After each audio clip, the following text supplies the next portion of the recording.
If you have an iPhone, you'll be slightly frustrated, I'm sure, that AI is so terrible. Dictation is horrendous, especially with the British accent. What I don't understand is Apple are pretty much the wealthiest company in the world. They have an enormous amount of money.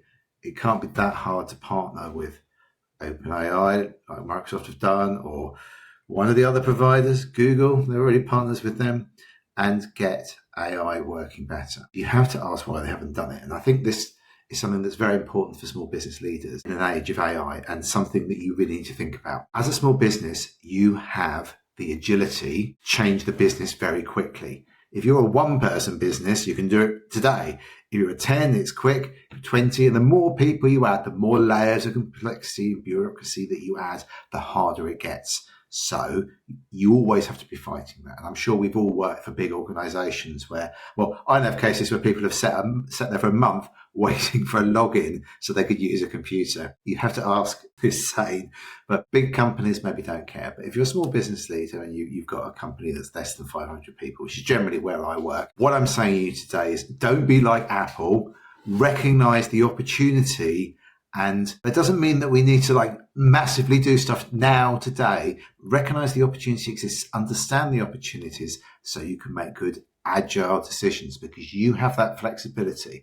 And if you sit there and you wait, your competitors will have the competitive advantage. It doesn't mean that you need to adopt it now, but you need to understand, you need to be prototyping, you need to be testing. That's really what your AI evangelist should be helping your organization with. If you haven't got an AI evangelist, appoint somebody. They don't need to be technical. Their job is simply to collate and collect information about opportunities involving artificial intelligence. And there are many. And if you're not doing it, one of two things will happen. Either your competitors will take over, or your staff are just going to do it behind your backs. That's called shadow AI. We don't want that. If you need help with this, there's two things I've got on my website that you can use that are really useful. Your evangelist checklist, so they can keep track of stuff. It's just in Excel. I've got an AI policy to help your staff recognize the risks. There's also a long list of different providers, different things we can be looking at. It's really fast. You think the Industrial Revolution took maybe 100 years. We're going to be doing this in the next 5 to 10 years. It's going to fundamentally change the way we all work. It's really exciting, but really scary, even for me as somebody that's used to changing my job. So if you're used to doing the same thing and you think your career is not going to change, you are sorely mistaken. If you're a bricklayer, it's going to change. It's not going to lay bricks for you yet, but it's going to change how you communicate with your customers, how you share information, how you could do quality control. And there's loads of stuff we can be doing right now to reduce rework, to reduce pointless drudge, typing stuff from one system to another, receiving endless pointless emails that go backwards and forwards.